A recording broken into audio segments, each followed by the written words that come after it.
Hey guys, welcome back, and today we're going to be talking about something a little bit heavier, and it's something that I've touched on in one of my previous videos, and it's about the shame of business loss.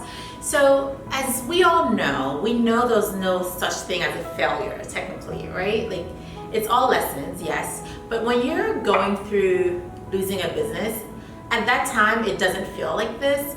It doesn't feel like a lesson, it feels like failure. And I want to just give people the grace and space to experience that. And in this video, I want to give you some practical tips that I've incorporated to help me get on the other side.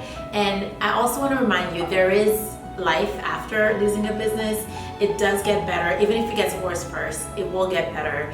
And in this video, I hope this will inspire you to really get motivated to get on the other side. And of course, as I'm talking to you about this, I will be making an arrangement, and this is a really pretty palette. It's part of my design directions, and it is called the Softer Side, and it's very kind of muted, neutral colors, and we have these gorgeous carnations, these ranunculus, this really pink ranunculus, very pretty, toffee roses, one of my favorites, and some stock and some really gorgeous stuff. So we're gonna get right into the video, but first, relax, breathe, and I promise you, if you are experiencing losing a business, it will get better.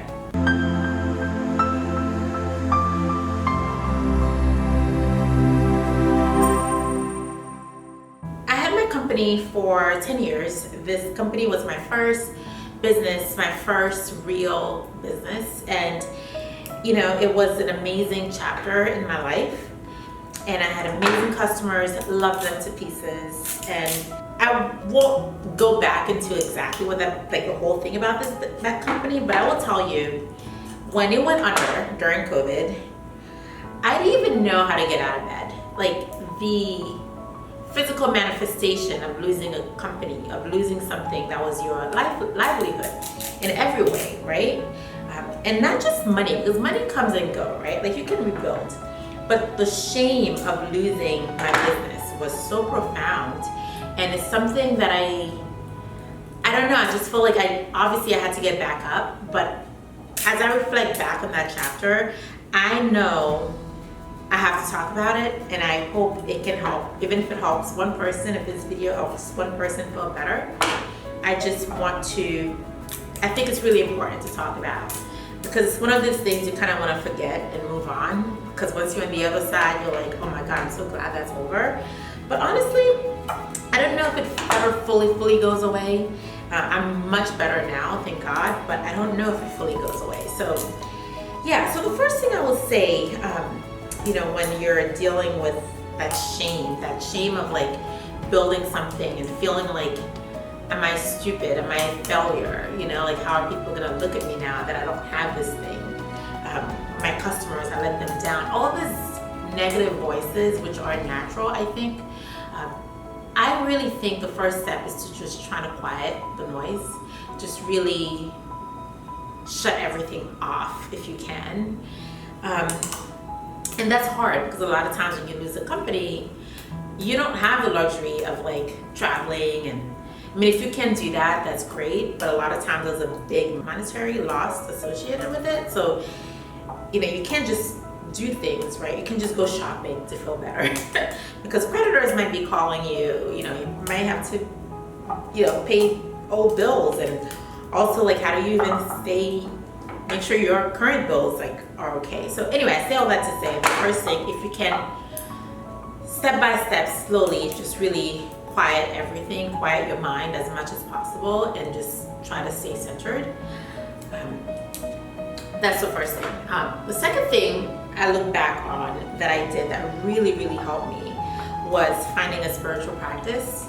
I think when you build a business and you have some recognition, and there's a tendency to feel like, you know, you got this, you know things, and it's true, because by succeeding, you do get more confident, and I think that's a good thing.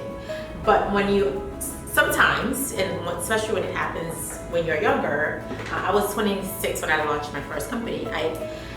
I do think there's a tendency to not water your spiritual garden the way you should have been watering it. So a lot of your identity gets caught up through your work and your work identity. So I would say the second thing is really to get grounded.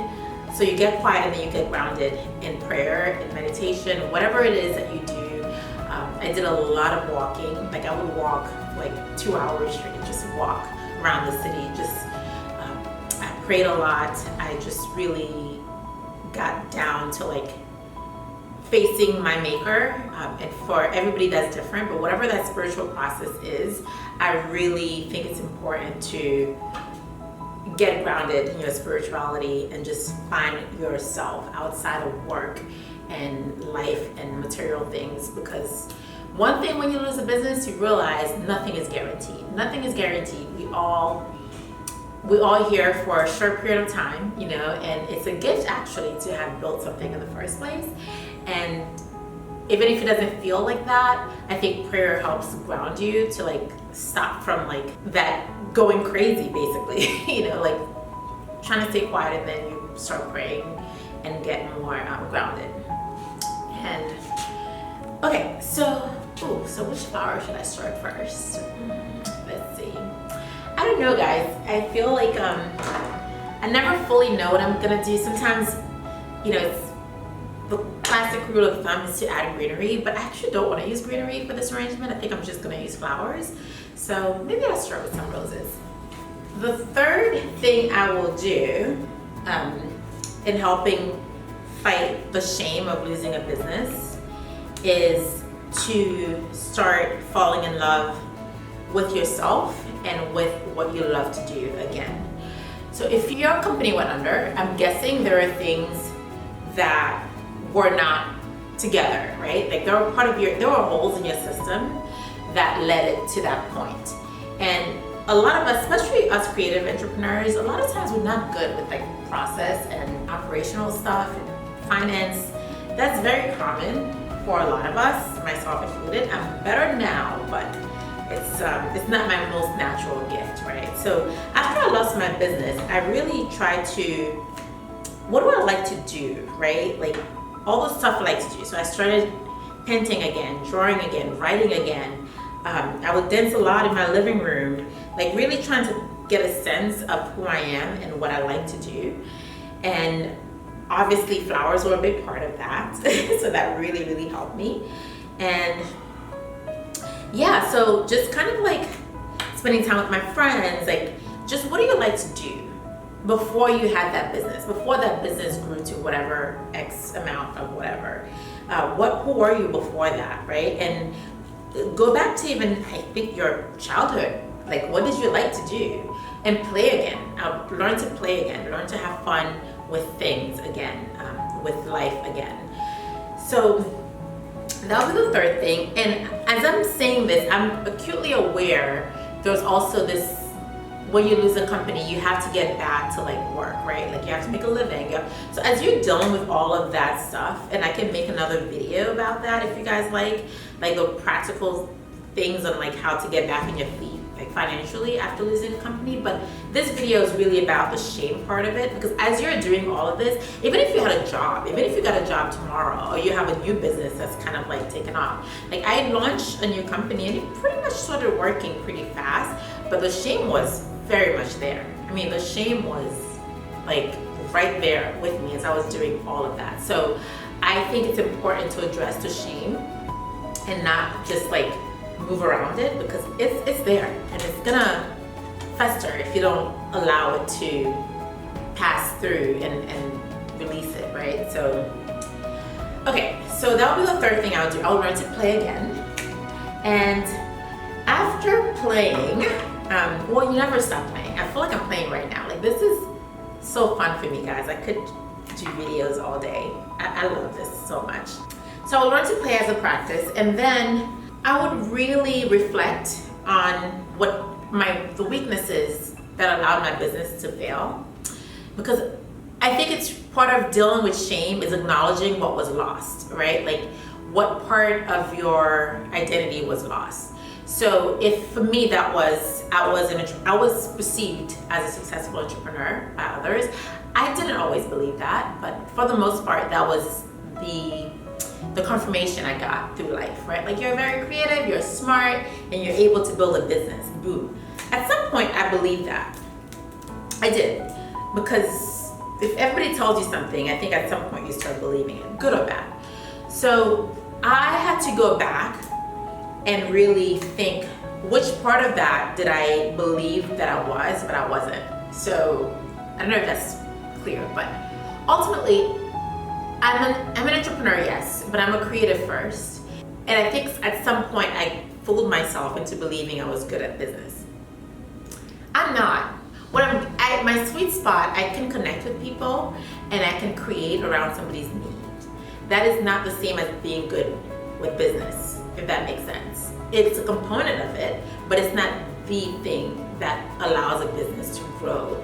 It's not a thing that acquires customers. I mean, it might happen organically in some sense, but I kind of had to go back and really assess what went wrong and understand, like, girl, you're not that good at business. And that there's nothing wrong with that, you know, like, because knowing what you're not good at allows you to really focus on what you're good at. And that really has helped me. Even me creating these videos now, like my first company, I was completely behind the scene. Nobody saw my face. I completely hid. And I don't know what I was hiding from, but looking back on it, I felt this pressure to be like, business, business, business. But that wasn't my strong suit. Like, I wonder if I was creating openly or sharing my process or just doing the parts I love to do openly. I wonder what would have happened. Maybe I would have attracted, you know, the good business people, quote unquote, because I've met some good business people and I'm telling you, I'm not one of them. So, and there's no shame in that, by the way. Anyway, I say all that to say, I think being honest with yourself about things that you weren't so great, but whether it's societal pressure or pressure you put on yourself, wherever the pressure came from, you felt the need to like really put yourself out there and doing that thing that led to not the best outcome. I will face that. I will address that and sit with that. Because that also helped me make it less serious. Like, it's almost kind of funny thinking back on it. Like, you know, I remember feeling the need to like, you know, wear a business suit and all of this like during meetings, and that's just so not me. You know, I don't like to dress how I like to dress. I don't know. It's funny thinking back on it now. Let's just say that to say. And now that I'm on the other side and I see how I show up in my meetings now, and yeah, I never have to put on a show for people. I show up with the things that I know I can help you with. The things that I'm not as confident, I find others who can do it better than me. And so far, this new business has been working out a lot better for me in that way. Anyway, I say all that to say, reflecting on what you don't know kind of help melts that shame, just like acknowledging it and not being embarrassed by it. That's the fourth thing I would do. And yeah, and right after that, I will just zoom in on what I'm actually good at. You know, because you can't build a business if you didn't know something. You knew some things. You know, I look back, I feel like I was a natural marketer in a lot of ways. I really love working with my customers. I love the problem I was solving for them. I love working with the influencers at the time. And there were a lot of things that felt very natural to me that I really embraced and I enjoyed, and it really propelled the business forward. So I really commend myself on those things. I don't take them lightly. I really respect them. And when I was dealing with that heavy shame, I had to really go back to that space. Like, girl, you did that. You created that collection that had, you know, thousands of people talking, that had Fashion Nova copying it. You know what I mean? Like, no shade to Fashion Nova, but I'm just saying, we created something beautiful in the world for a lot of people, and it made a lot of people feel good. So part of dealing with that shame is like really acknowledging that and embracing that and feeling true gratitude for such an opportunity to really make people feel good. And whatever that is, whatever your business was, I don't care, maybe you were doing taxes, maybe you were helping somebody with their taxes.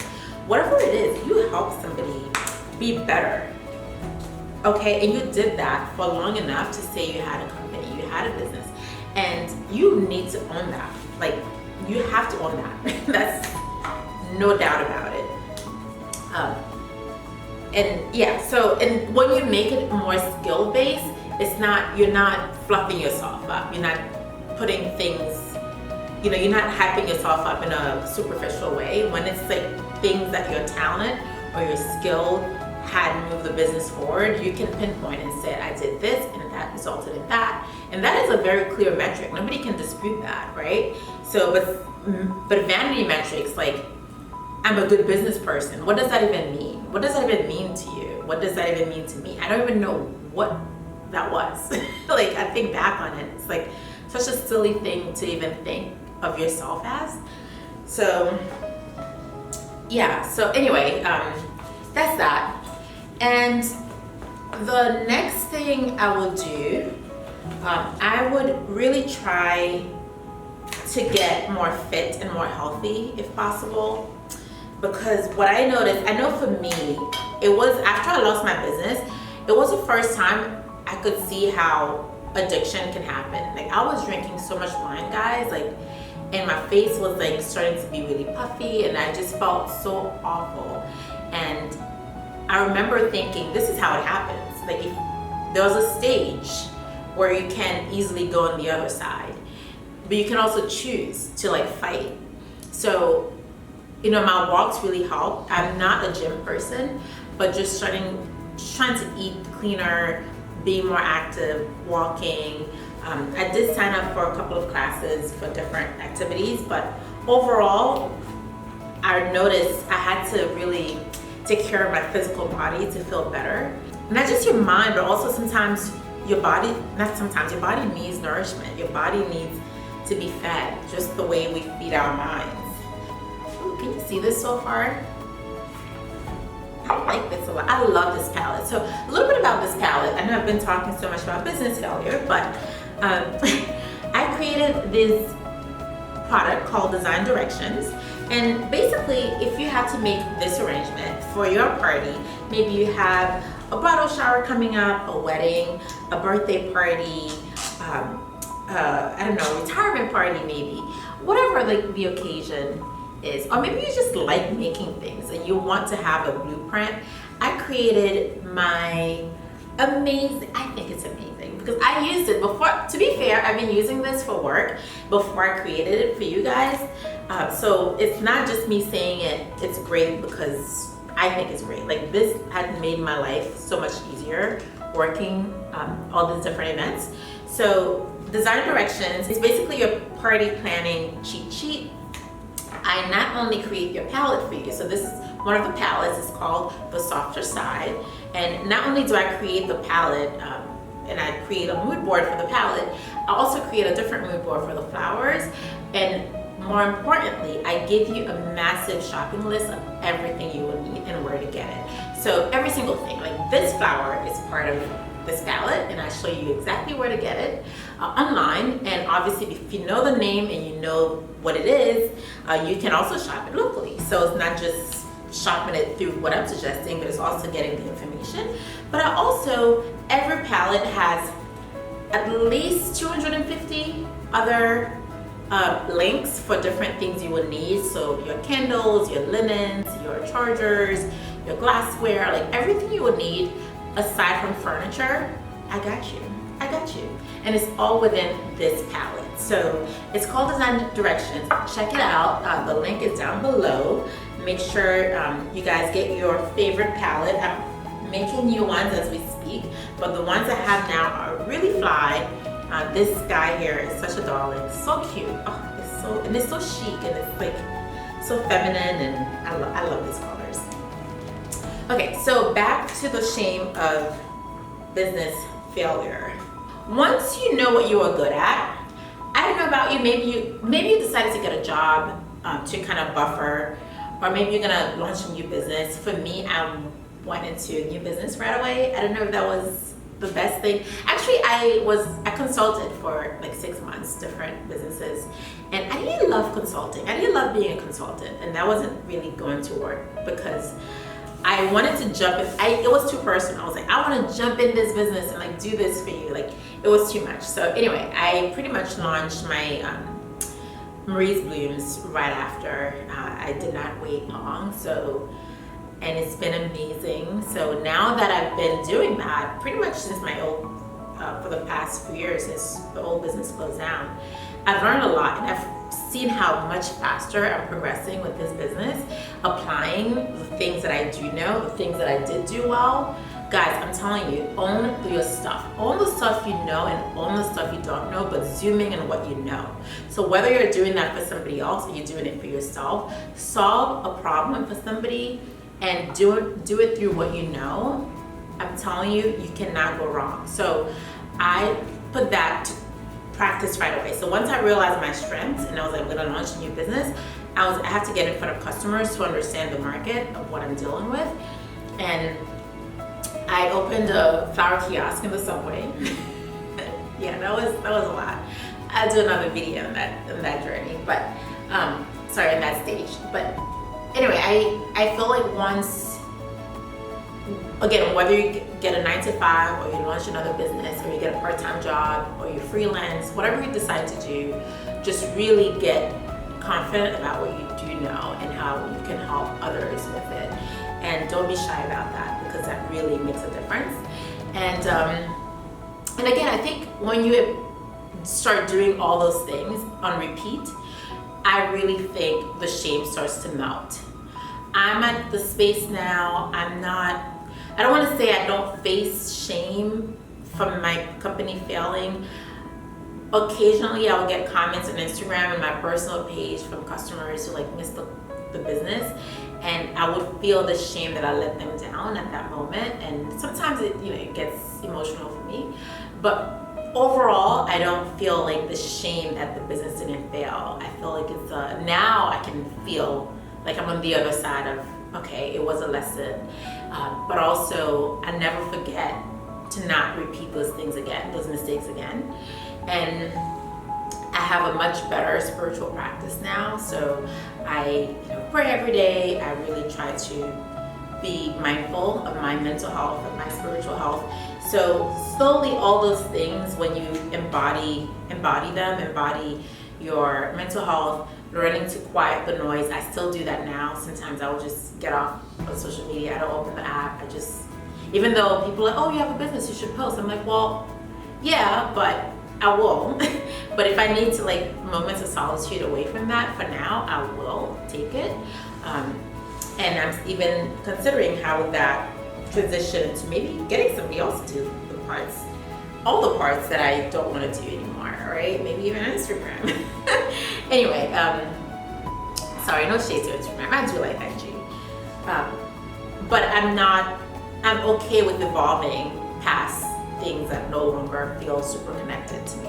And the only way I can get that confidence is by staying quiet, by getting grounded with prayer, and by practicing stuff by playing, right? Like doing things that interest me. Like right now I'm building a mural in my apartment, which I'm very excited about. So I'm painting a mural, sorry. So just really doing those things on repeat. So I repeat them again. First is to quiet the noise. Second is to really get grounded in your spirituality. Third is to learn to play again. I think fourth is to reflect back on all the things that went wrong that led to the shame, the identities you adopted that you had no business adopting, and letting them go. And fourth is to really, grab all the things that actually are who you are and makes you special and makes you a gift to the world, and giving that back because it is a gift. And I think lastly is to basically get in action. Get your body physically better, as best as you can. And lastly is just to implement all those things on repeat. Over time, I think the shame will start melting. And there's really no way you can do those things and you can't move forward. It might take some time, but you will absolutely move forward, because for me, it always comes down to my spiritual perspective first. And from that standpoint, it's the laws of nature. If you put in some work, you're gonna get something back, right? If you plant a seed, something is gonna come out, and it's just what it is. So shame is it's okay to face it. And I'm not gonna tell you it doesn't exist, let it go. It is real when you're going through it. And I think it's okay to face it and face it the best way you can. But anywho, I think I'm done with this arrangement here. It's a low, tight arrangement. And from the softer side design direction, let me know what you guys think of it. Okay, I'm gonna add one more rose. Also with flowers, you know, everybody's like, oh, you have to have foliage. You know, you don't. You know, sometimes actually also love making arrangements of just foliage. The point is play with it. Play and see what moves you, see what inspires you, see where your hand and your mind takes you, and embrace it. Yeah, okay, I think she's done. Okay, here she is. All right, guys, thank you so much for stopping by, and I will see you in the next one. Make sure to check out the softer side design direction, but also please leave a comment if you thought this was useful to you. If you're currently going through losing a business, or you recently lost a business, or you lost a business and rebuilt, I would love to hear your story. Please share in the comments. Let's connect, and I see you guys in the next one. Bye.